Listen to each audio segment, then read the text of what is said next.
반갑습니다. 네, 그 판교에서 설교하고 1시간 반 만에 왔습니다. 이렇게 지난번에 헌신 예배 때 한번 왔던 기억이 있는데 또 이렇게 불러주셔서 감사하고요. 4주 동안 쉽지 않은 시간이 있지만 우리가 왜 말씀을 읽고 또 듣고 또 묵상해야 되는지에 대해서 좀 설득되는 또 그런 시간이 되었으면 좋겠습니다. 사람의 마음은 감동을 받을 때 움직이고 또 설득될 때 움직인다고 하지 않습니까? 그래서 뭐 감동을 주기 위해서 온 건 아니고요. 설득하기 위해서 왔습니다. 그래서 설득이 되시면 묵상을 하시고 설득이 안 되면 안 하셔도 됩니다. 자, 우리 1페이지 한번 볼까요? 오늘 제목은 독대, 연대, 환대. 이 단어만 꼭 기억하고 돌아갔으면 좋겠습니다. 새해가 되면 새로워진다. 맞는 말입니까? 틀린 말이죠. 해마다 느끼는 것이지만 새해가 되었다고 새로워지는 것은 아닙니다. 내가 변하지 않는 한, 그렇죠? 아무리 새해가 되어도, 아무리 새날이 되어도, 아무리 새 옷을 입어도, 아무리 새 집에 살아도, 새 차를 타도 새로워지지 않습니다. 기분만 잠시 좋아질 뿐이죠. 그래서 디모데전서에 보시면 오직 기도와 말씀으로 거룩하게 된다는 말씀이 있죠? 네. 보시면 이 거룩해진다, 거룩하게 된다는 이 표현을 달리 표현하면 새로워진다는 뜻입니다. 오직 기도와 말씀으로 우리는 새로워진다, 그런 말씀인 거죠. 왜 기도와 말씀이 우리를 새롭게 할 수 있는가? 왜 그럴까요? 기도가 살아계신 하나님과의 소통이기 때문입니다. 그리고 그 말씀이 생명의 말씀이기 때문이죠. 살아계신 분과의 소통이고 살아있는 말씀이기 때문에 우리는 새로워지는 것입니다. 여러분들 밑에 또 그 올해의 사자성어, 해마다 연말이 되면 교수신문에서 공표하는 올해의 사자성어, 아마 여러분들 아실 겁니다. 2001년도부터 시작된 연말 기획인데요. 한국 사회에서 해당 연도에서 이제 해당 연도에 한국 사회에서 있었던 사건, 그 사건에 대한 이 사회 반응에 대한 입장을 압축적으로 이제 보여주는 말이에요. 이제 올해의 사자성어로 이제 교수님, 전국에 있는 교수님들 상대로 교수 신문이 이제 설문조사를 해서 가장 많은 선택을 받은 사자성어를 해당 연도 12월에 이제 발표로 되어 있죠. 그래서 제가 참 기억에 남는 사자성어가 있는데, 제가 그때 당시 미국에 있었는데 2014년도 세월호 있죠? 참사 때 그 당시 그 해에 사자성어가 아주 유명한 사자성어 아닙니까? 이게 지록위마라고. 지록위마. 사슴을 가리켜서 말이라고 우긴다, 이런 뜻이죠. 지록, 사슴을 가리키면서 사슴이라고 말하지 못하고 말이라고 우긴다, 그런 뜻 아닙니까? 사슴을 가리켜 사슴이라고 불러야 되는데 사슴이라고 부르지 않고 부르지 못하는 현실. 현실을 왜곡하거나 진실을 가리는 상황을 비유하는 사자성어죠. 대부분의 사람들이 이 사회로는 인재라고 분명히 말하고 있는데도 당시 권력을 가진 사람들은 단순히 교통사고였다, 이렇게 우기면서 유가족들이 있죠. 마음을 아프게 했던, 유가족을 2번 죽이게 했던 그 사건을 떠오르게 하는 그 단어가 지록위마라는 단어죠. 그리고 2022년도 있죠. 윤석열 이제 정부가 들어서면서 그 해에 사자성어가 과의불개였습니다. 과의불개, 뭡니까? 잘못하고도 잘못을 고치지 않는. 이태원 참사 때 있었던, 그죠? 그 해죠. 크고 작은 사건과 사고가 계속 일어나는데도 아무도 책임지지 않는 사회에 대한 지적이었어요. 대부분의 교수님들이 이 과의불개를 선정했습니다. 그리고 작년 2023년 있죠? 선정된 단어가 견리망의죠. 이익을 어떻게 해요? 이익을 보면서 의로움을 잊어버린다, 그런 뜻입니다. 견리, 이로움을 보고 망의, 의로움을 잊어버리는. 눈앞의 이익만 쫓다가 의로움을 잃어버린 현실을 지적하는 얘기죠. 그래서 지금 우리 사회가 이런 경리망의의 현상이 난무해 있다. 그래서 나라 전체가 각자 도생의 싸움판이 되고 있다고 이제 교수님들이 지적하는 거죠. 나만 잘 살면 된다는, 그렇죠, 그런 생각들이 정당화되고 당장 내 이익을 위해서라면 다른 사람이 손해보고 피해를 봐도 당연시하는 그런 현상들이 점점 만연해지고 있다고 그렇게 지적하고 있는 거죠. 특별히 경제가 어려워지면서 사람들은 더욱 손을 어떻게 움켜쥐는, 그래서 자신과 가족의 생존, 생계를 위한 이익에 관심을 더 많이 갖게 되는, 그래서 이득 앞에서 의로움마저 다 져버리는 있죠. 그 불의마저도 눈 감는 그런 현실을 이야기하는데, 그런 시대일수록 어떻습니까? 사회 지도층이 사회의 의로움이나 공공의 의로움을 실천하기보다는 어떻게 하죠? 정치, 사회, 교육, 경제, 지금 의사들도 마찬가지지만 견리망의의 선두에 있는, 가진 사람들이 오히려 격리망의의 선두에 있는 그런 현실을 보고 있지 않습니까? 러시아 우크라이나 전쟁도 그렇고 이스라엘 하마스 전쟁도 마찬가지예요. 자신들의 국익을 위해서, 집권을 위해서 정의도 평화도 없는, 세계 전체를 불안하게 만드는, 견리망의, 그렇죠? 여러분들 견리망의 하게 되면 당장에는 어떻습니까? 잠깐의 풍요로움을 누릴 수 있지만 결국에는 어떻습니까? 같이 멸망하는, 공멸하는, 그런, 그렇게 치닫게 되는 거죠. 그래서 교수님들이 그 얘기를 하시더라고요. 견리망의가 아니고 격리사의가 되어야 된다. 견리사의가 무엇입니까? 눈앞에 이익을 보면 의로움을 잇는 것이 아니고 의로움을 먼저 생각해야 된다. 공공의 이익을 먼저 생각해야 된다. 의대를 증원하는 것이 맞는지 안 맞는지 공공의 이익을 생각해야 된다. 그렇죠? 그 얘기를 하는 거죠. 먼저 의를 생각하는 사회가 되기를 그렇게 기대하는. 그래서 촌천살인과 같은 시의적절한 이 경구가 바로 올해의 사자성어라고 할 수 있습니다. 그러니까 우리 사회를 정확하게 진단하고 있고 우리 사회가 나아갈 방향을 보여주는 이정표처럼. 그래서 그 견리망의 있죠. 그 올해 사자성어를 보면서 12월 한 달 동안 참 고심했습니다. 2024년도 제가 이제 공동체를 섬기고 있는 것은 아니지만 신앙의 이정표가 될 만한 문구가 무엇일까 이런 고민을 이제 했는데 그렇게 장고 끝에 생각난 것이 바로 이겁니다. 독대, 연대, 환대. 그래서 공동체가 있다면 이걸 같이 공유하고 싶었던 독대, 연대, 환대. 독대가 무엇입니까? 홀로 마주하는. 특별히 어떻습니까? 중요한 자리에 있는 높은 사람과 단독으로 면담할 때 사용하는 단어가 이제 독대죠. 연대는 무엇입니까? 띠로 잇는다는 뜻으로 하나로 서로 어떻게 굳게 뭉친다 이런 뜻입니다. 환대는 무엇입니까? 상대를 반갑게 맞아주고 후하게 대접하는 환대. 여러분들 이 세 단어를 유추한 것이 바로 오늘 읽었던 누가복음 6장 12절부터 19절까지 말씀이에요. 여러분들 누가복음 6장 12절부터 19절까지 말씀은 어떻게 보면 제자도를 보여주는 핵심 구절이기도 합니다. 제자도, 제자의 길을 보여주는, 예수님을 따르는 제자의 길을 보여주고 있는 핵심 구절이거든요. 그러면 제자도란 게 무엇입니까? 제자의 길, 그렇죠? 제자의 길이란 예수님을 따르는 길이에요. 예수님을 믿는다는 것은 예수님을 따른다는 뜻입니다. 그래서 신자를 제자라고 부르죠.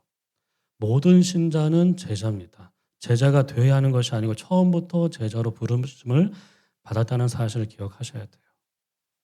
제자는 예수님을 따르는 자입니다. 그래서 예수님이 제자들을 부르실 때 가장 먼저 하신 말씀이 무엇입니까? Follow me. 그렇죠? 나를 따르라. 그래서 여러분들 복음서에서는요. 나를 믿으라는 표현보다 나를 따르라는 표현이 5배 이상 많이 나와 있어요. 나를 믿으라는 표현보다 나를 따르라는 표현이 훨씬 더 많이 나와 있습니다. 이것은 따르는 것이 믿는 것보다 더 중요하다 그런 뜻이 아니고요. 분리될 수 없다는 뜻이에요. 따름과 믿음은. 따름은 믿음의 본질이고 믿음은 따름을 통해서 증명된다 이런 뜻입니다. 그래서 예수님을 진정 믿는 사람은 반드시 그분을 따르는 것입니다. 예수님을 믿는다는 것은 예수님을 따른다는 그런 뜻이죠. 그래서 신앙이라는 것은 몇 가지 종교적 규칙을 지키는 것이 아니고 주일 성수 11조 새벽기도 큐티 있죠. 몇 가지 종교적 규칙을 지키는 것이 아니라 주님을 따르는 거예요. 주님을 따르는 거예요. 그런데 예수님은요. 자신을 따라오라고만 하지 않으셨어요. 우리보다 앞서가시면서 우리가 따라가야 할 길이 되어주셨고 길을 보여주셨어요. 그리고 그 길을 따라갈 수 있도록 성령을 통해서 도우십니다. 그 길이 되어주셨고 보여주셨고 따를 수 있도록 성령을 통해서 도와주시는 그래서 여러분들 제자 훈련, 영성 훈련, 신앙 훈련이라는 것은 다른 것이 아니라 예수님이 가신 길을 우리도 따라가는 것입니다. 오늘 본문에서 우리가 걸어가야 할 길이 무엇인지 예수님께서 보여주고 있어요. 우리가 본받아야 할 본이 무엇인지를 보여주고 있습니다. 자, 한번 볼까요? 보시면 자, 6장 12절 말씀 우리 다시 한번 볼까요? 보시면 이때 예수께서 기도하시러 산으로 가서 밤이 새도록 하나님께 기도하셨다 나와 있죠? 예. 그 밤에 캄캄한 밤에 예수님은 하나님 앞에 홀로 서셨습니다. 예, 독대하셨다는 얘기죠. 그리고 밤이 새도록 하나님께 기도하신 거예요. 그것이 바로 독대입니다. 독대라는 건 무엇입니까? 하나님 앞에 홀로 서는 것. 하나님과 홀로 마주하는 것이 독대예요. 그리고 13절부터 14절까지 보시면 15절까지 보시면 밝음에 어떻게 했습니까? 예. 그 제자들을 부르셨죠? 예. 그 제자들을 부르시고 그들과 함께 하십니다. 그렇죠? 이것이 연대예요, 연대.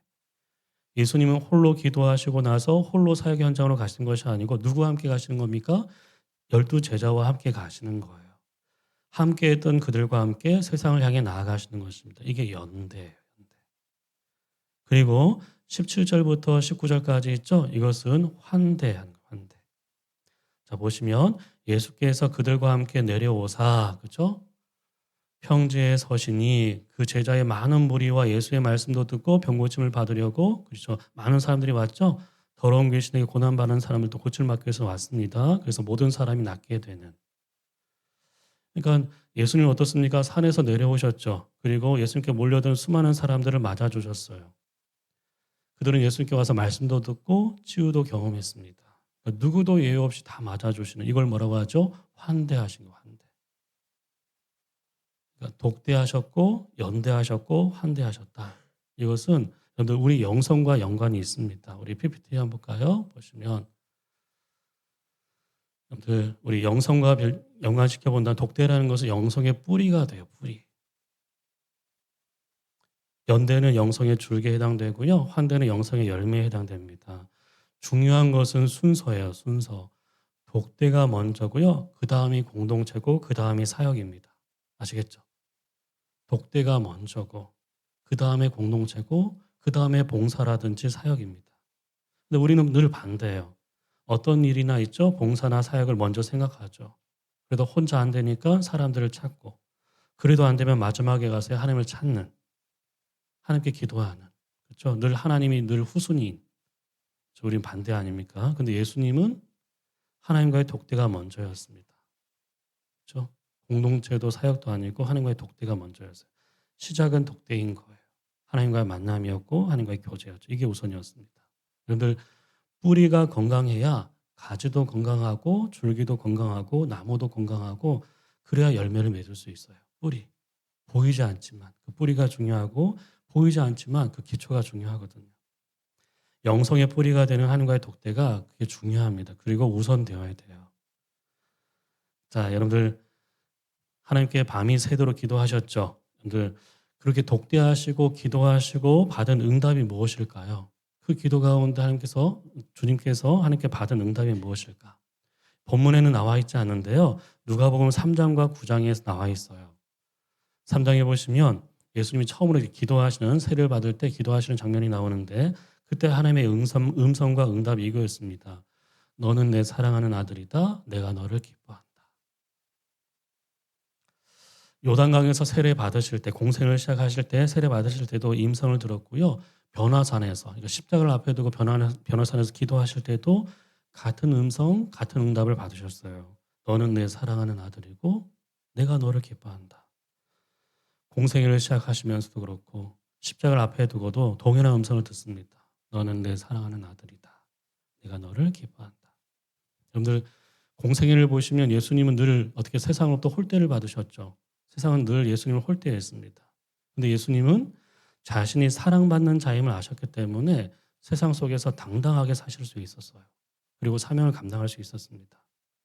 사람들은 어떻습니까? 환호하다가 비웃기도 했죠. 칭송하다가 외면하기도 했습니다. 호산나, 그렇죠? 다윗의 자손이라고 외치기도 했지만 나중에 십자가에 못 박으라고, 그렇죠? 그렇게 소리쳤던. 하지만 그 모든 소리에도 어떻습니까? 예수님 한 가지 사실을 분명히 아셨어요. 나는 하나님의 사랑받는 자녀라는 거, 아들이라는 거. 하나님이 나를 기뻐하신다는 거. 그 음성을 붙드신 거죠. 그 확신 속에서 흔들리지 않았습니다. 여러분들 하나님과 독대하는 시간, 그것이 묵상의 시간이든 기도의 시간이든 예배의 시간이든 그 시간은 다른 것이 아니고 너는 내 사랑하는 자녀다. 내가 너를 기뻐한다는 그 하나님의 음성을 듣는 시간이에요. 그 독대의 시간, 그 묵상의 시간, 그 기도의 시간, 그 예배의 시간은 그것을 확인하고 확신하는 시간입니다. 그거 하나면 충분합니다. 그것이 세상을 감당할 힘이 되는 거죠. 어떤 문제와 상황 앞에서도 우리가 절망하지 않을, 낙심하지 않을 이유가 되는 것입니다. 여러분들 묵상한다, 말씀을 묵상한다, 또 기도한다. 이것은 뭐냐 하면 그 하나님의 음성을 내 존재의 중심으로 듣는 것입니다. 예. 그 음성을 내 존재의 중심으로 듣고 내 삶 전체에 스며들게 하는 거예요. 오늘 나는 누구이죠? 예, 나는 사랑받는 존재다. 세상이 나를 어떻게 정의하든 나는 하나님께 사랑받는 자녀다. 그렇죠? 근데 어떻습니까? 그 하나님의 음성을 듣지 못하면 어떻게 되죠? 그 음성을 확신하지 못하게 되면 우리는 사랑받는 자가 되려고 엉뚱한 데 가서 막 기웃거리는, 그렇죠? 그래서 방황하게 되고 유혹에 빠지게 되고 위기를 자초하게 되는. 세상의 그 사랑, 인정, 칭찬을 받기 위해서 어떻게 해요? 아둥바둥 살게 되는. 그래서 어떻습니까?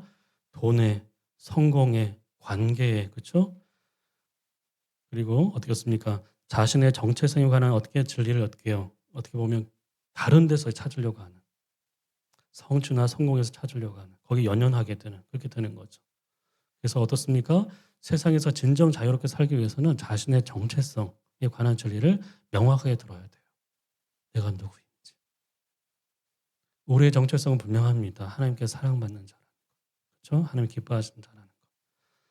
여러분들 얼마 전에 우리 작년 말에 그 매일 성경 욥기 본문이었는데 여러분들 욥기에서 고난 중에 있는 욥에게 주신 하나님의 말씀이 딱 두 번 나와요. 그 정말 지난한 고난 속에서도 하나님께서 딱 두 번 말씀하시는데 첫 번째 말씀을 통해서는 뭘 하셨습니까? 욥의 그 좁은 시야를 넓혀 주세요. 그 말씀을 통해서 그가 얼마나 좁은 시야를 가지고 있는지를 보여주시는 거예요. 다시 말하면 자신의 상황만을 전부로 여기면서 모든 것을 판단하는 그 욥의 시야가 얼마나 좁은 것인지를 깨닫게 하는 말씀을 통해서 그렇게 알게 하시거든요. 두 번째 말씀은 뭐냐 하면 욥이 어떤 존재인지 알게 해주시는 거예요. 두 번째 말씀은 고난 중에 있는 욥이 과연 어떤 존재인가 그것을 하나님께 어떤 존재인지 알려주십니다. 그 내용이 이거죠. 보면 내가 너를 지은 것 같이 그것은 하나님 만드신 것 중에 으뜸이다. 다시 말하면 이건 뭐냐면 하나님은 욥에게 네가 창조의 으뜸이다. 모든 만물의 으뜸이라고 말씀하고 있어요. 비참한 상태에 있는 욥에게 인생의 가장 밑바닥에서 허우적거리고 있는 욥에게 자신의 생일마저 저주하고 만신창이가 된 욥에게 주신 하나님의 말씀이 무엇입니까? 너는 창조의 으뜸이다. 무슨 말이죠? 너는 내게 가장 소중한 존재다. 여러분들 이 두 번째 음성을 듣고 욥이 회복돼요. 자신을 버렸다고 생각했는데 아니에요. 하나님께 둘도 없는 소중한 존재라는 것을 알게 됩니다. 그리고 어떻게 됩니까? 회복되는 거죠. 독한 원망과 분노를 거두고 회개하기 시작합니다. 여러분들 꼭 기억하셔야 돼요. 우리의 정체성은 하나님께 사랑받는 자라는 것. 우리의 모든 삶과 모든 관계와 말과 행동이 있죠. 태도는 바로 거기서 영향을 받습니다. 아시겠죠? 우리가 다른 사람을 섬기거나 사랑할 수 있는 것도 이 마음다짐에서 나오는 거예요. 여러분들 우리가 어떻게요? 사랑하는 것은 섬기는 것은 사랑을 어떻게 되돌려 받기 위해서 하는 것이 아니고 주고받기 위해서의 사랑이 아니고요. 내가 받은 사랑이 너무나 크기 때문에 그 사랑으로 나도 어떻게 나누고 베푸는 거죠. 그렇죠? 그것이 모든 섬김의 출발점이 되는 것입니다. 사랑받는 존재임을 확신하는 사람의 마음과 눈빛과 손길과 말은 다를 수밖에 없어요. 부모의 사랑을 듬뿍 받은 아이의 눈빛은 달라요. 맨날 구박받는 아이의 눈빛과 맨날 어떻게 해요? 늘 사랑받는 아이의 눈빛은 다를 수밖에 없습니다. 마음도 다르고 눈빛도 다르고 손길도 다르고 말도 달라요. 그렇죠? 그래서 상대방에게도 어떻게 해요? 자신이 받고 있는 사랑을 어떻게 해요? 전할 수 있는 그런 사람이 되는 거죠. 그러니까 내가 얼마나 많은 사랑을 받고 있는지 알수록 어떻게 해요? 우리 지체들도 다른 사람들도 하나님께서 얼마나 사랑하는지 눈을 뜨게 되는. 그래서 여러분들 우리가 묵상해야 돼요. 그렇기 때문에 우리가 기도해야 됩니다. 내가 사랑하는 있죠? 하나님께서 사랑하는 자녀, 하나님께서 나를 기뻐하신다는 그 음성을 들어야 됩니다. 그래서 여러분들 하루에 10분도 괜찮고 20분도 괜찮고 30분도 괜찮아요. 아무것도 하지 않고 성경 있죠? 성경 몇 구절만이라도 머리와 가슴 속에 어떻게 해요? 속에서 들을 수 있는 그 시간들을 할애하셔야 돼요. 그래서 예를 들어서 여러분 시편 23편 1절 말씀이 있죠. 여호와는 나의 목자시니 내게 부족함이 없다. 이런 말씀도 있죠. 한 절의 말씀이지만 그것을 두 번, 세 번 되뇌이면 어떻게 됩니까? 예, 갈등하죠. 하나님께서 나의 목자이긴 하시는데 부족함이 없다? 부족함이 없다는 건 동의가 안 되는. 왜요? 늘 부족함을 느끼니까. 부족함이 없다고 말할 수 없는, 자신할 수 없는. 그렇죠? 근데 그렇게 고민하다가 어떻습니까? 앞에 있는 부분 있죠? 그분이 나의 목자라는 것을 계속 어떻습니까? 되뇌이다 보면 어떻게 되죠? 그 말씀이 머리에서 가슴으로 내려오면서 내면에 있는 성소의 벽에 그 말씀이 새겨지는. 그렇죠? 하나님 그 나의 목자라는. 거기서부터 뭐가 생깁니까? 여유가 생기고 평안이 생기고 자유함이 생기고 그런 여유와 자유함 덕분에 어떻습니까? 내가 하루 종일 만나는 사람들, 내가 해야 할 일들, 내가 겪고 있는 여러 문제들에 대해서 어떻게 해요? 이전과는 다른 마음을 갖게 되는. 그래서 용납하게 되고 어떻게 해요? 기다리게 되고 감당하게 되는. 그러니까 하나님께서 주시는 그 말씀에서 우리는 내면의 여유와 평안과 단단함과 내공을 얻는 거죠. 그것으로 세상을 상대하는. 그렇죠?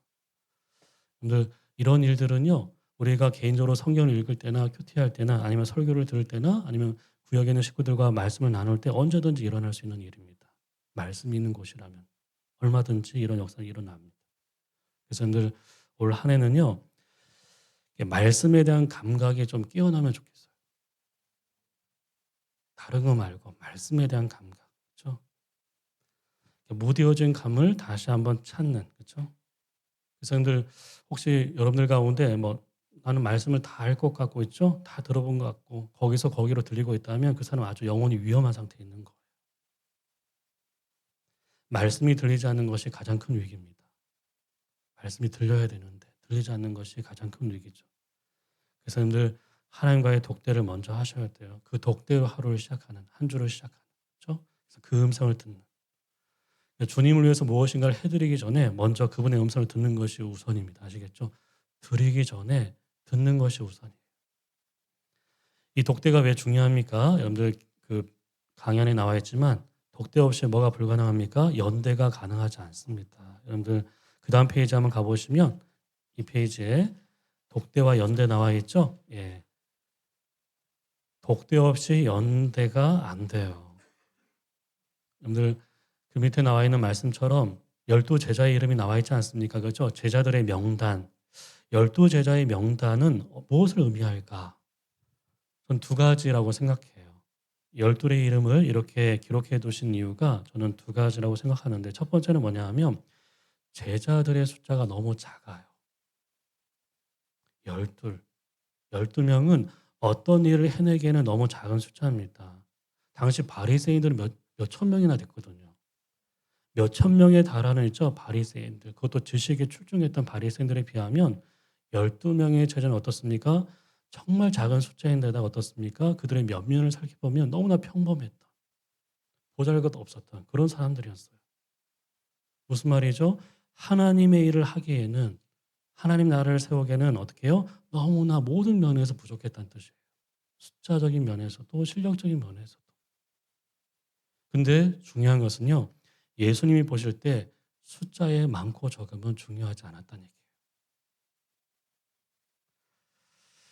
세상은 늘 성공을 위해서 방법을 찾지만 하나님은 방법이 아니고 사람을 찾지 않습니까? 12명이면 충분했습니다. 숫자의 많고 적음은 중요하지 않는 거죠. 또 하나 12제자의 명단이 있죠. 이것은 두 번째 의미는 무엇입니까? 첫 번째는 너무 작다. 두 번째는 너무 달라요. 이 사람들이.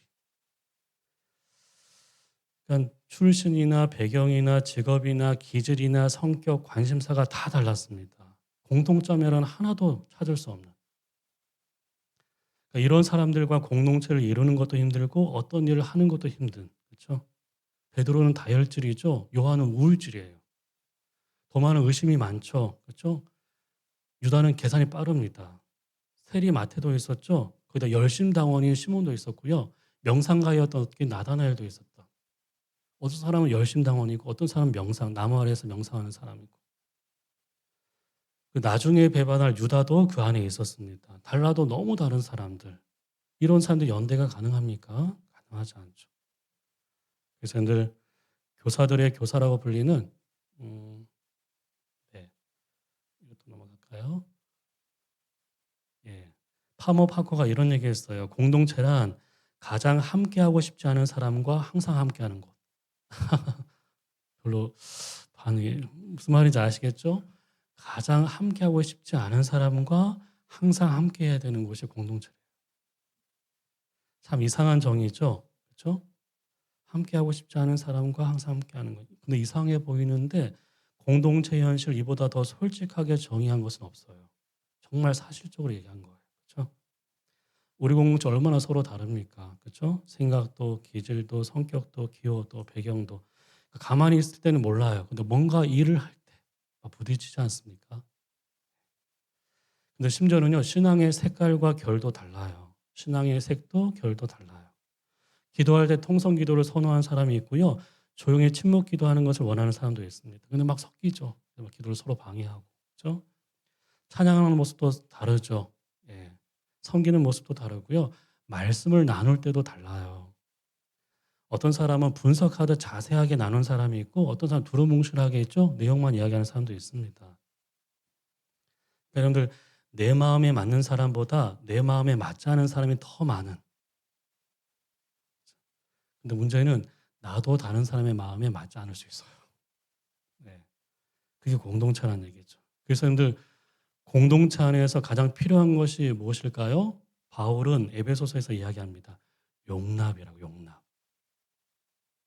그래서 공동체에서 가장 필요한 것이 바로 용납.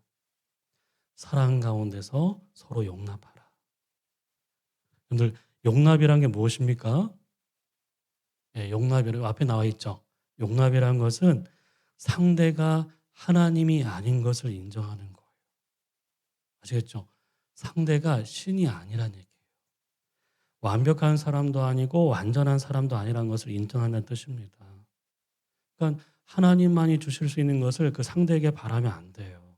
그 상대에게 그 무거운 짐이 될 수밖에 없어요. 얼마나 부담스럽겠습니까? 목회자도 마찬가지입니다. 목회자를 신처럼 생각해서는 안 돼요.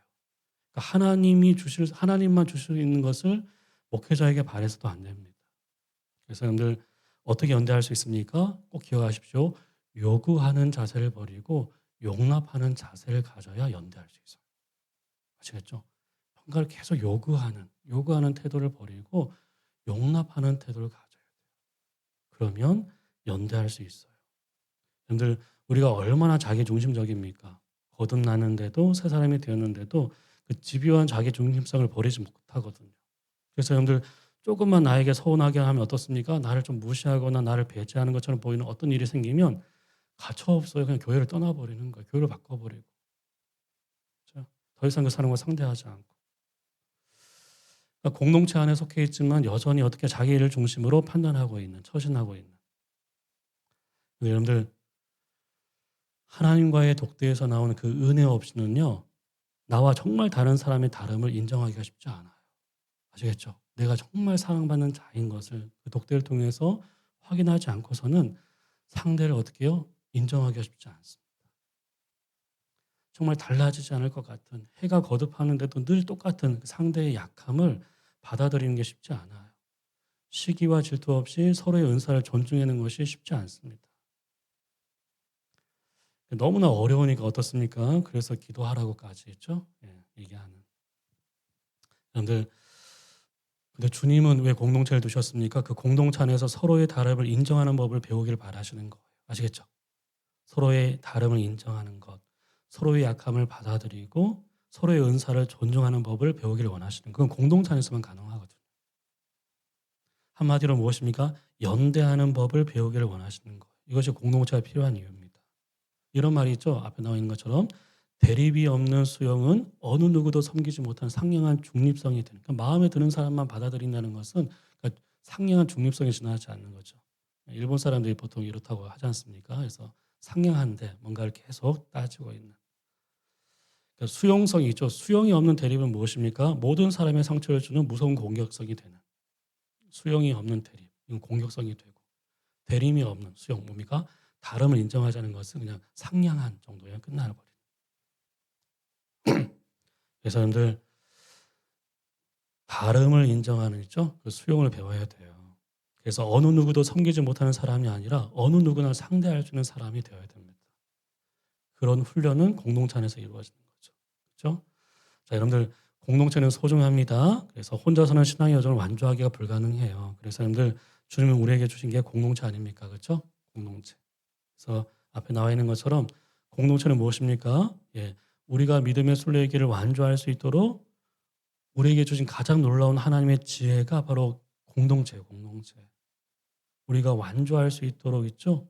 우리를 부르신 하나님의 놀라운 지혜가 바로 교회입니다. 혼자 가지 말고 함께 가도록. 동시에 사탄에게 가장 절망적인 무기 역시 교회예요. 낙오된 성도를 공격하는 건 쉬운데 공동체 안에 있는 성도를 공격하는 쉽지 않거든요. 우리 동물의 왕국에서 보잖아요. 그렇죠? 야수들은 늘 그 무리에서 이탈한 있죠? 한두 있죠? 그것을 공격합니다. 무리 안에 있을 때 공격하기 쉽지 않거든요. 사탄에게 가장 절망적인 무기가 공동체가 되는 거죠. 여러분들 이 공동체 또 이런 나눔 이렇게 왜 중요하냐면 여러분들 내가 읽고 보고 느끼고 경험한 하나님은 하늘의 무수한 별 중에 하나일 뿐이에요. 하나일 뿐. 근데 그리고 수많은 퍼즐 가운데 한 조각에 지나지 않습니다. 근데 우리가 공동체 안에 있을 때 어떻습니까? 우리는 그때 별이 아니라 은하수를 보게 돼요. 하나의 별이 아니라 은하수를 만나게 돼요. 온전한 메시지를 듣게 됩니다. 나의 하나님만 아니라 우리의 하나님을 만나게 되는 거예요. 그렇죠? 근데 공동체가 정말 중요한데 공동체가 어떻게 우리의 의지의 대상은 아니에요. 사랑의 대상이고 섬김의 대상이지만 우리가 의지할 대상은 아닙니다. 그러니까 하나님보다 공동체를 더 의존하는 사람이 되어서는 안 돼요. 아시겠죠? 그렇기 때문에 하나님과의 관계가 먼저예요. 독대가 먼저예요. 아시겠죠? 영적으로 홀로 설 수 있는 사람들만이 공동체를 든든하게 세울 수 있거든. 독대가 먼저입니다. 독대 없이는 연대는 불가능한 거예요. 자, 또 세 번째 볼까요? 밑에 보시면 독대와 환대 있죠? 예. 자, 보겠습니다. 밑에 볼까요? 12절 말씀 보십시오. 12절. 이때 예수께서 기도하시러 산으로 가사 밤이 새도록 하나님께 기도하셨다 되어 있죠? 도대체 어떤 상황이 있길래 밤이 새도록 철야 기도를 하셨을까? 그렇죠? 철야 기도 아무 때나 하지 않고 특별한 상황 아니겠습니까? 그 이때라는 것이 과연 어떤 때인가? 이때를 알기 위해서는 앞에 있는 단락을 아셔야 돼요. 6절부터 12절까지 했죠. 안식일에 예수님이 병자를 고치는 사건 때문에 어떻게 안식일을 범했다고 해가지고 바리새인과 서기관 예수님을 죽이려고 했거든요. 11절에 보십시오. 그들은 바리새인과 서기관들입니다. 분노가 가득해서 예수를 어떻게 처단할까 서로 의논하고 있는 상황이었어요. 이때가 어떤 상황입니까? 예, 예수님이 어떻게 해요? 생명이 위태로운 그런 상황이었습니다. 그리고 예수님의 사명 자체가 위태로운 그런 상황이었어요. 그렇죠? 그런 아주 위험한 상황. 그 상황 속에서 어떻습니까? 기도하셨다는 얘기죠. 또 이때가 언제입니까? 여러분들 13절 말씀 보십시오. 기도하시고 나서 주님이 하신 일은 12사도를 세우는 일을 하셨거든요. 무슨 말이죠? 중대한 결정을 앞에 두고 기도하셨다는 얘기예요. 위험한 상황 앞에서 그리고 중대한 결정을 앞에 둔 상황에서 예수님이 가장 먼저 하시는 일은 뭐라고요? 그 상황에서 도피하거나 회피한 것이 아니고 하나님을 찾았고 하나님과 독대했고 하나님께 기도했다는 얘기예요. 아시겠죠? 그 위험한 상황에서 또 그 중요한 상황에서 주님은 하나님을 찾았고 독대하시고 기도하셨다는 얘기입니다. 그 밤처럼 캄캄한 현실, 그렇죠? 그 현실에서 세상의 위협에 굴하지 않고 사명을 감당할 그 능력을 어떻게 해요? 덧입기 위해서 기도하셨다고 얘기하고 있어요. 여러분들 올 한 해 여러분 살아가시면서 때로는 우리에게 어떻습니까? 기도의 문이 막힐 만큼 기막힌 일들이 생길 수도 있어요. 그런 상황 속에서 우리가 해야 할 최선은 무엇입니까? 최선이 아니고 유일한 것은 하나님을 먼저 찾는 것입니다. 하나님과 독대하는 거예요. 하나님께 기도하는 것입니다. 하나님께 나아가는 것이 모든 문제 해결의 시작이에요. 아시겠죠? 하나님께 나아가는 것이 모든 문제 해결의 시작인 것을 예수님이 친히 보여주고 있습니다. 여러분들 볼까요? 꼭 기억하십시오. 하나님과의 독대 없이 세상을 상대할 수 없어요. 꼭 기억하십시오. 아시겠죠? 하나님과 독대하지 않고는 세상을 상대할 수 없습니다. 하나님과의 만남이 없이는 세상과 맞설 수가 없어요. 자신할 수 없습니다. 그래서 여러분들 주님이 그런 말씀하셨잖아요. 나를 떠나서는 너희가 아무것도 할 수 없다. 그렇죠? 요한복음 15장에 나와 있는 포도나무와 가지의 비유를 얘기하면서 나를 떠나서는 너희가 아무것도 할 수 없다. 이것은 빈말이 아닙니다. 빈말이 아니에요. 그럼 주님의 능력을 힘입지 않고는요. 주님이 주신 지혜가 아니고는 주님의 은혜가 아니고는요. 세상에서 믿음을 지키기가 쉽지 않아요. 예수님의 제자로 살아가기가 쉽지 않습니다. 우리보다 강한 세상을 어떻게 감당할 상대할 수가 없어요. 정글 같은 이 세상에서 살아남을 수가 없습니다. 나를 위해 주는 사람보다 나를 힘들게 하는 사람이 더 많은 세상에서 버틸 수가 없어요. 하나님과의 만남이 없이는. 그 하나님과의 독대가 없이는. 돈이면 모든 것이 통하는 세상에서 자족하는 삶을 살 수가 없습니다. 여러분들 돈이 지배하는 세상이요. 제일 무서워하는 사람이 누구인지 아십니까? 자족할 줄 아는 사람이에요. 그걸 제일 미워해요. 가진 것이 변변치 않은데도 당당한 사람을 보면 세상은 막 화를 내요. 그리고 어떻습니까? 세상 물정 모른다고 막 비아냥거리죠. 그렇게 살면 안 돼요. 충고하기까지 합니다. 그렇죠?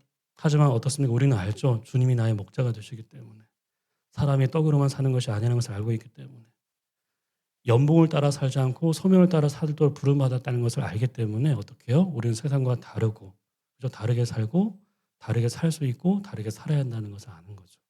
그래서 여러분들 독대가 먼저예요. 독대. 하나님과 독대 없이 세상을 상대할 수 없다는 것을 아셔야 돼요. 뿐만 아닙니다. 여러분들 그 교환 밑에 보시면 뭐죠? 예, 독대와 환대 있죠. 독대 없이 환대도 불가능합니다. 거기 줄을 쳐보시면 독대 없이 환대도 불가능해요. 자, 여러분들 17절 말씀 보십시오. 17절. 예수께서 그들과 함께 12제자와 함께 내려오셨죠? 예, 내려오셨다는 표현 줄 한번 쳐보시고요. 평지에 서셨다. 산에서 내려오셨습니다. 예. 수많은 산이 몰려들었어요. 그렇죠? 여러분들 예수님은 내려오셨습니다. 왜 그렇습니까? 더 낮은 곳으로 더 가까이 다가가신 거죠. 더 많은 사람들을 섬기기 위해서 더 낮은 곳으로 더 가까이 다가오셨다는 뜻이에요. 근데 몰려든 사람들 보니까 어떻습니까? 유대인들만 있었던 것이 아니고 보시면 17절 중반부에 보시면 두로와 시돈의 해안으로부터 온 많은 백성도 있었다고 되어 있죠. 이방인들이에요. 이방인들. 유대인들만 온 것이 아니고 저 멀리 이방 지역에서도 이방인들이 왔습니다. 이방인들만 있습니까? 18절에 보시면 더러운 귀신에게 고난받는 자들도 왔죠. 근데 이방인들보다 더 부정한 사람들이 귀신 들린 사람들이에요. 이 사람들은 유대인들뿐만 아니라 이방인마저도 상종하지 않는, 상대하지 않는, 상대해주지 않는 그런 사람들이 바로 더러운 귀신 들린 사람들입니다. 왜요? 무서우니까. 그리고 더러우니까. 상종하지 않아요. 그러니까 누구도 제어할 수 없는 있죠. 더러운 귀신에 사로잡힌 사람들도 그 끔찍한 고통을 겪고 있는 사람들도 다가온 거예요. 예수님은 어떻습니까? 다 맞아주고 있습니다. 차별하지 않았고 배제하지 않았고 다 맞아주시는, 다 받아주시는. 그렇죠? 여기 중요한 편이 있는데요. 밑에 보시면 19절에 온 무리가 예수를 어떻게 했다고요? 만지려고 힘썼다 했죠. 거기 한번 줄을 쳐보시면 무슨 말일까요? 참 불결한 사람도 많고 부정한 이방인도 있고 더러운 귀신 들린 사람도 있는데 만지려고 힘썼다 이렇게 어떻게 해요? 무슨 뜻일까? 이것은 그들에게 당신의 곁을 내어주셨다는 얘기예요. 가까이 하도록. 옷깃을 만질 수 있도록. 곁을 내어주신 것입니다. 그들에게 생명의 말씀을 전하시고 그들을 치유하시고 이것이 환대예요. 환대. 자신의 곁을 내어주는 것. 세상은 그들을 홀대하고 박대하고 천대했지만 예수님은 환대해 주신 거예요. 그것도 아무런 조건 없이 아무런 대가 없이 어떤 요구도 대가도 하지 않으시고 환대해 주셨어요. 그렇죠? 그래서 여러분들 이거 볼까요? 사람, 장소, 환대 이 책 사지 마십시오. 이게 어려워서. 근데 읽을 만한 책이에요. 거기에 보시면 환대에 대해서 이렇게 정의하고 있습니다. 환대라는 것은 상대에게 뭐죠? 자리를 내어주는 것이다. 이보다 더 간명하고 더 멋진 정의는 없을 것 같습니다. 여러분들 우리가 살고 있는 세상 어떤 곳입니까? 서로 자리를 어떻게 차지하려고 하고 자리를 빼앗으려고 하는 더 좋은 자리, 더 높은 자리를 차지하려고 있죠. 얼마나 경쟁합니까? 자리 다툼하지 않습니까? 심지어 교회 안에서도. 그런 세상에서 어떻습니까? 자리가 박탈되는 것은 존재가 박탈되는 것처럼 느껴지거든요. 책상을 치우라고 하면 있죠. 구조조정 있죠. 구조조정 당할 때 책상을 치워버리지 않습니까? 자리를 박탈해버리는. 존재 자체를 박탈시켜버리는 거 있죠. 여러분들 스스로 세상을 등진 사람들 있잖아요. 그 사람들의 마지막 편지, 마지막 통화 내용, 마지막 상담 있죠. 그때 했던 말들 보면 그들이 똑같이 하는 얘기가 있어요. 자신들을 있는 그대로 받아줄 수 있는, 자기 말을 들어줄 수 있는 친구가 한 사람도 없었다고 했죠. 그 한 사람만 있어도 어떻습니까? 죽음을 선택하지 않았다. 이걸 다르게 말하면 자신들의 자리가 없었다고 토로하고 있습니다. 자신이 설 자리도 없었고 쉴 자리도 없었고 살아갈 자리가 없었다고. 그러니까 환대를 받지 못하니까 사람이 아니라고 느꼈다고 해요. 살아도 산 것이 아니라고. 그게 두려운 거죠. 그래서 지금 죽는 것보다 앞으로 살아갈 날이 더 두려웠죠. 그래서 세상을 등지는 것이 그들에게 어려운 선택이 아니었다고 얘기하고 있습니다. 그래서 여러분들 학교나 직장이든 사회든 있죠. 왕따 있죠. 낙인 있죠. 찍는 거. 이것이 잔혹한 이유가 바로 여기에 있는 거예요. 그게 존재를 지워버리는 거니까. 그렇죠? 설 자리, 쉴 자리, 살아갈 자리 다 지워버리는 거니까. 그렇죠? 그래서 잔혹한 거예요. 왕따는. 왕따 문화, 낙인 문화. 그렇죠? 이 간호사들 많이 하는 태움 문화 있죠. 태움. 다 태울 때까지 있죠. 괴롭히는. 전부 다 잔혹한 거죠. 그래서 여러분들 보시면 이종록 시인이 있죠.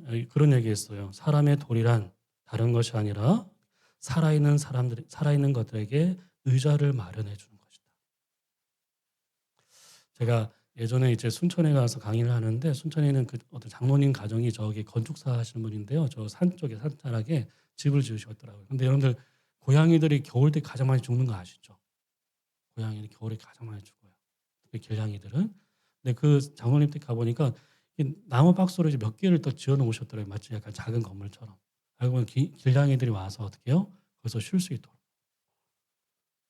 한 열 몇 마리는 이제 쉴 만한 공간을 이렇게 그걸 만들어 놓으셨더라고요. 그 자리를 살아있는 것들에게 자리를 의자를 마련해 주는 거 있죠. 이게 사람의 도리라고 그렇게 얘기를 했습니다. 여러분들 이것을 다르게 말한다면 내가 그 사람의 의자가 되어주는 거 있죠. 우리가 그 사람의 의자가 되어주는. 그래서 그들이 어떻습니까? 그들의 자리에서 그들의 역할을 하고 그들의 목소리를 낼 수 있도록 지지해주고 응원해주는 거 있죠. 그것이 바로 인간의 도리다 이렇게 얘기하죠. 여러분들 인간의 도리만이 아닙니다. 하나님께 환대받은 우리 교회가 해야 할 일이기도 하죠. 여러분들 복음이 무엇입니까? 복음은 다른 게 아니고 하나님의 환대예요. 환대. 우리를 환대해 주신 거예요. 구원이 무엇입니까? 그 환대의 사건을 구원이라고 합니다. 하나님의 구원이라는 것은 다른 것이 아니고 우리를 향해서 향한 하나님의 환대죠. 여러분들 우리가 어떤 존재였습니까? 죄인이었죠. 부정한 자였어요. 하나님께 나아갈 자격도 없었죠. 하나님 나라에 설 자리도 없었어요. 그런 우리를 어땠습니까? 냉대하거나 박대하지 않고 환대해 주셨다. 자격 없는 우리를 어떻게 하나님의 자녀로 맞아주셨다. 그렇죠? 예수님이 십자가에 죽기까지 세상의 냉대와 박대와 학대를 감내하면서 어떻게 우리를 환대해 주셨다. 그 십자가의 사랑은 우리를 환대해 주신 거 아닙니까? 그게 복음이고 구원 아니겠습니까? 그렇죠? 그래서 여러분들 그 복음서에 나와 있는 예수님의 모습을 보시면 어떻게 세상이 그렇게 혐오하며 상종해서는 안 될 사람으로 있죠. 함께 자리할 수 없는 사람으로 있죠. 냉대했던 사람들이죠. 세리와 창기와 있죠. 죄인들. 주님은 꺼리낌 없이 맞아주셨어요. 기꺼이 자리를 내어주셨고 그들과 자리를 함께 해주셨고 주님의 환대가 어떤 차별도 없었습니다. 그렇죠? 누구든 언제든 어디서든 과거도 묻지 않았고 죄도 묻지 않고 다 받아주셨다. 그 환대가 우리를 살린 거죠. 여러분들 우리가 바로 그 주님의 환대를 받은 사람들이거든요. 교회는 환대받은 공동체입니다. 환대 공동체가 되는 거죠. 그래서 여러분들 꼭 기억하십시오. 구원의 목적은 다른 게 아니고 우리가 환대의 사람이 되고 우리 교회가 환대의 공동체가 되는 거예요. 왜냐하면 그 환대가 환대를 낳는 거거든요. 아낌없는 환대, 그 조건 없는 환대, 진심 어린 환대가 또 다른 은혜를 낳고, 그렇죠? 또 다른 사랑을 낳고 또 다른 사람을 살리는 거예요. 오늘 읽어볼까요? 이 시도 꼭 기억하십시오. 여러분들 울곳이라는 시인데요. 많이 아시죠? 할머니 어디 가요? 예배당 간다. 근데 왜 울면서 가요? 울려고 간다. 왜 예배당 가서 울어요? 울 데가 없다. 그렇죠? 아주 유명한 시인데 꼭 기억하셔야 될 시입니다. 여러분들 왜 예배당 가서 우는 거죠? 울 데가 없대요, 세상에서는. 그래서 우리 교회가 어떤 교회가 됩니까? 사람들에게 울 곳이 되어주고 쉴 곳이 되어주고 설 수 있는 곳이 되고 살 곳이 되어주는, 그렇죠? 자리를 내어주고 의자를 내어주고, 그렇죠? 여기 와서 마음 놓고 울 수 있는, 마음껏 쉴 수 있는, 마음껏 기다릴 수 있는 그런 환대의 공동체가 되는, 그것을 위해서 우리가 노력하고 기도해야 되지 않겠습니까? 그런 성도, 그런 교회를 보면 얼마나 하나님께서 기뻐하시겠어요, 그렇죠? 여러분들 이 환대도 역시 아까 말씀드린 것처럼 그 독대 없이는 불가능해요. 네가 하나님께 환대를 받았다는 있죠? 그 경험, 그 확신이 있어야 누군가도 환대할 수 있는 거예요. 그 독대 없이는 환대 불가능합니다.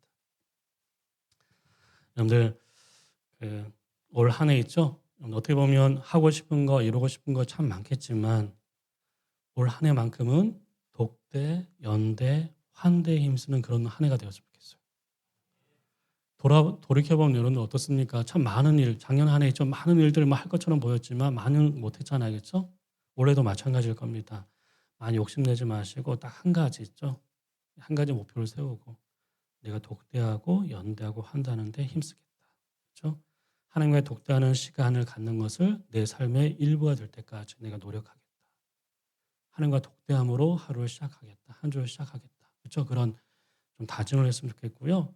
그리고 어떻습니까?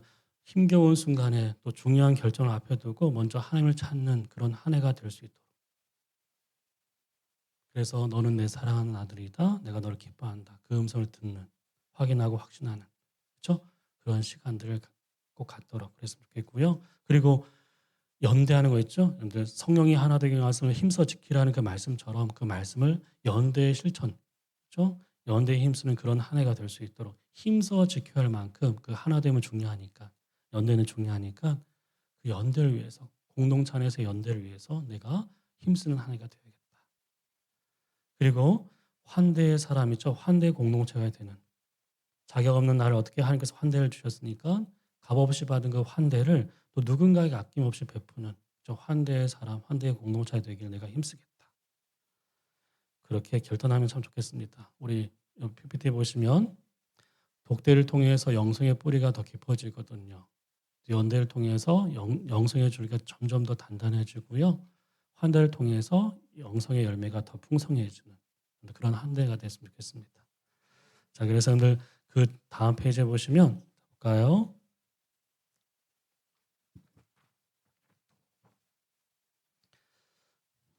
네, 거기 이것도 함석헌 시인의 시죠. 그대는 골방을 가졌는가? 거기에 별표를 해두십시오. 우리 스스로에게 질문을 한번 던져보세요. 하나님과 독대할 수 있는 자신만의 그 골방을 나는 가지고 있는지. 이 시가 꽤 긴데 좀 축약해가지고 여기 실어놨는데요.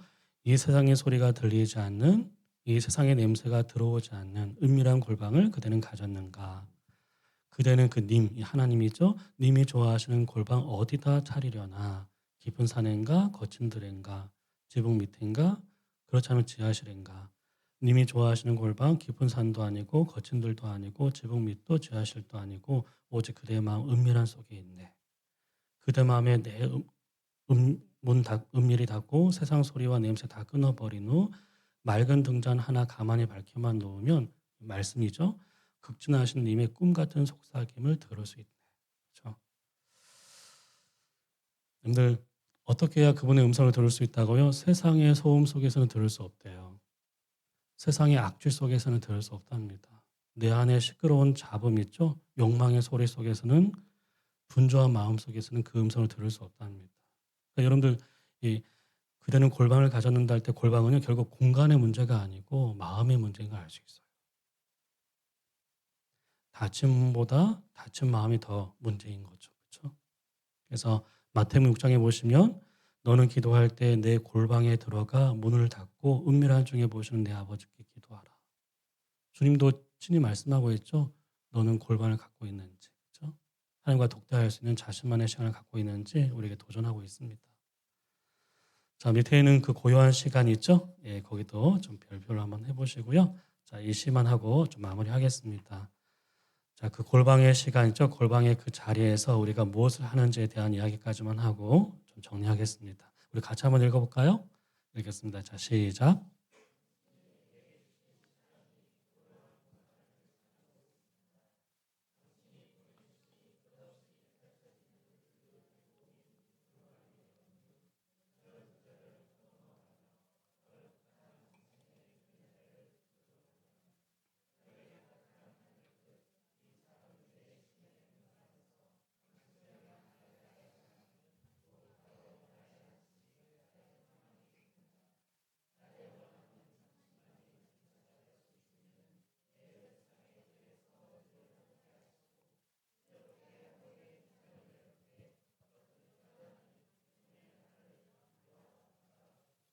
여기 첫 번째 연애요. 시간과 공간이란 말 동그라미 한번 쳐볼까요? 시간과 공간.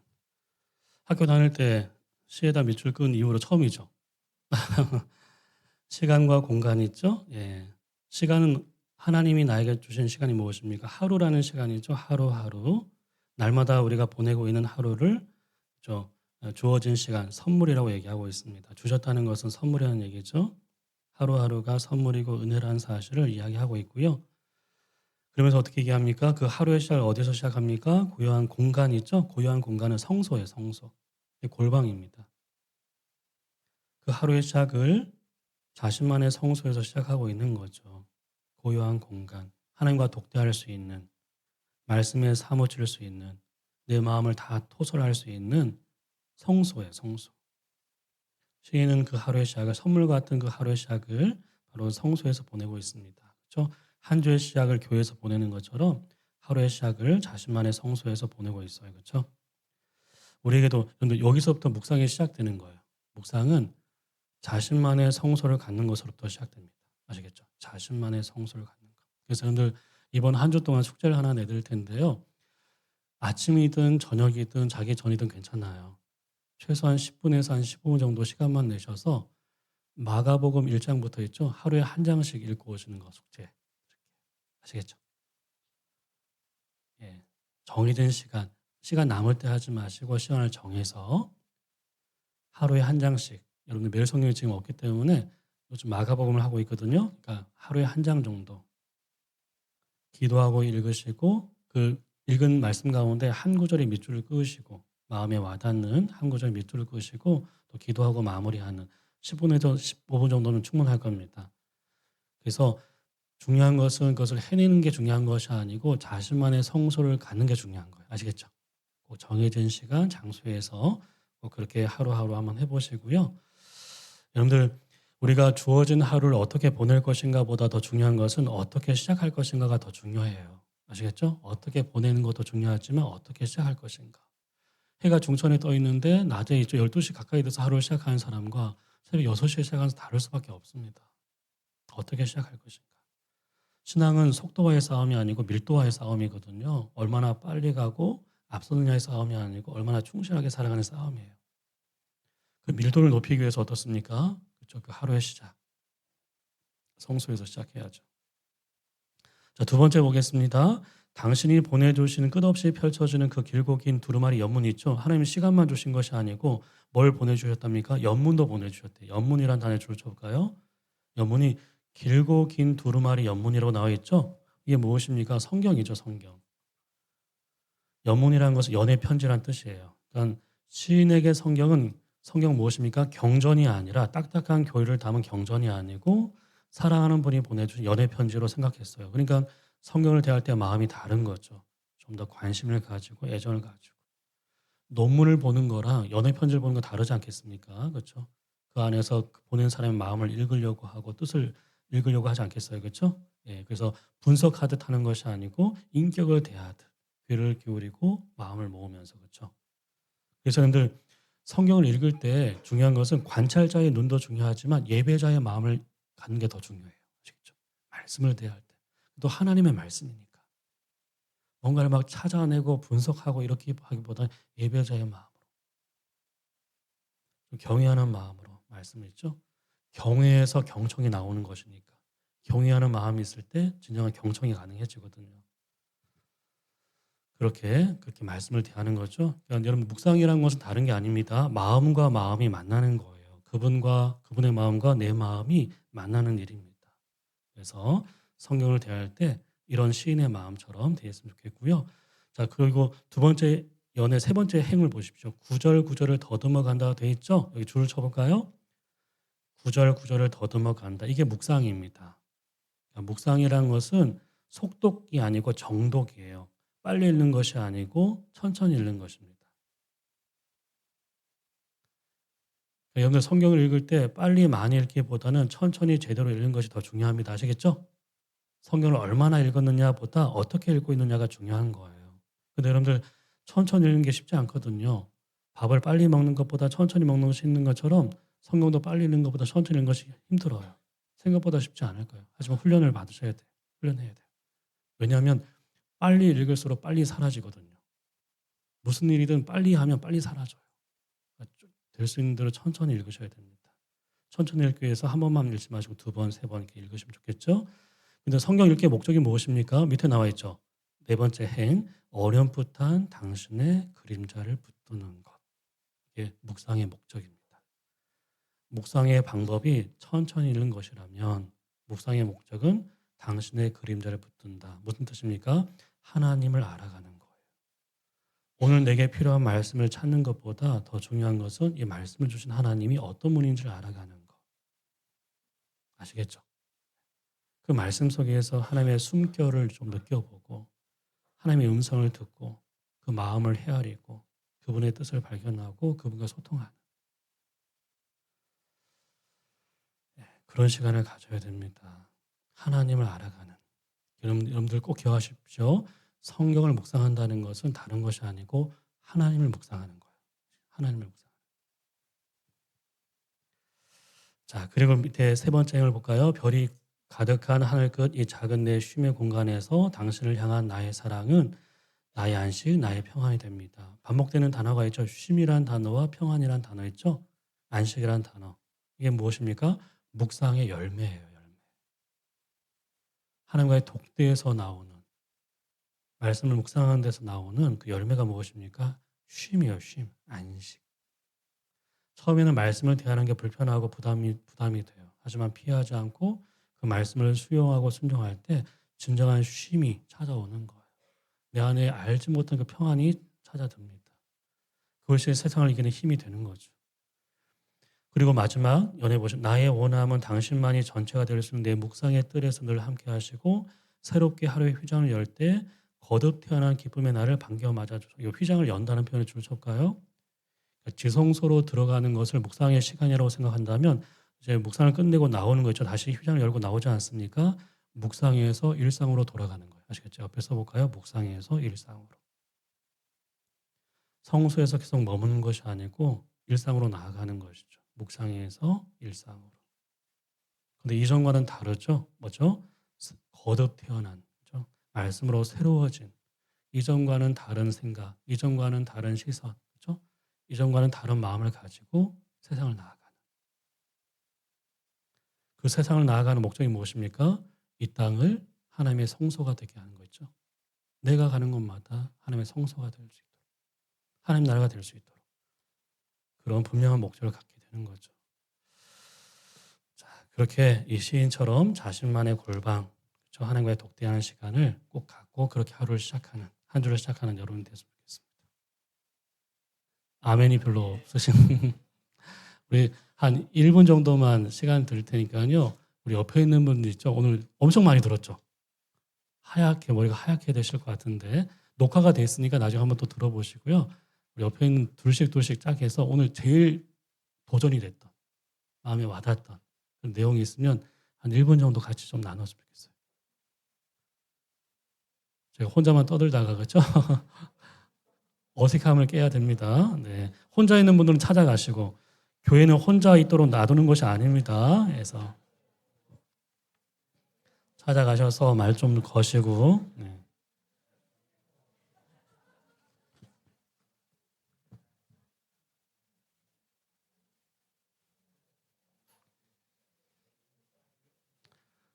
막 지록 위만만 기억하지 마시고요.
우리 옆에 분한테 오늘 수고하셨다고 인사 한번 할까요? 아이고.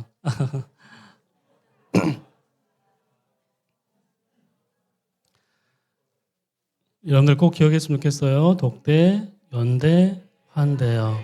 독대라는 것은 하나님 앞에 홀로 서는 것, 그렇죠? 연대는 공동체가 함께하는 것, 환대는 세상을 향해서 나아가는 거 있죠? 꼭 기억하시고 올 한 해 이 일에 힘쓰는 그런 우리가 되었으면 좋겠고, 하나님과의 독대로 하루를 시작하고 한 주를 시작하는, 그렇죠? 그런 우리가 되었으면 좋겠습니다. 자, 기도하겠습니다. 우리 같이 한 1, 2분 정도 같이 한번 기도할까요? 말씀을 들은 사람의 첫 번째 반응은 기도라고 하지 않습니까? 그렇게 살지 못했다면 회개하시고, 이제 살겠다고 또 결단도 하시고 다짐도 하시고, 그렇게 살아갈 수 있도록 하나님 도와주십시오라고 간구도 하시고, 이 시간에 우리 좀 하나님 올 한 해는 다른 뭐 갖고 싶은 거 이루고 싶은 것도 참 많겠지만 정말 독대하고 연대하고 환대하는 예수님이 가셨던 그 길을 나도 가겠습니다. 부족하고 연약하지만 주님 도와주십시오. 그래서 늘 주님처럼 정말 중대한 결정을 앞에 두고 또 하루의 시작에서 그리고 정말 어려운 상황 앞에서 하나님을 먼저 찾는 그런 하나님의 사람이 되게 해달라고 기도하시고요. 그리고 나 혼자서 할 수 없습니다. 공동체가 함께 해야 되죠. 함께 갈 수 있도록 정말 함께 동행하고 함께 교제하며 우리가 함께 이 모든 것을 이루어갈 수 있도록 연대하는, 그리고 정말 세상을 상대하고 또 세상을 환대할 수 있는 그런 교회, 그런 성도가 될 수 있도록 우리 시간 그것을 두고 같이 우리 목사님 나오실 때까지 우리 합심해서 한번 기도하고 마치도록 하겠습니다. 기도하겠습니다. 주님 감사합니다.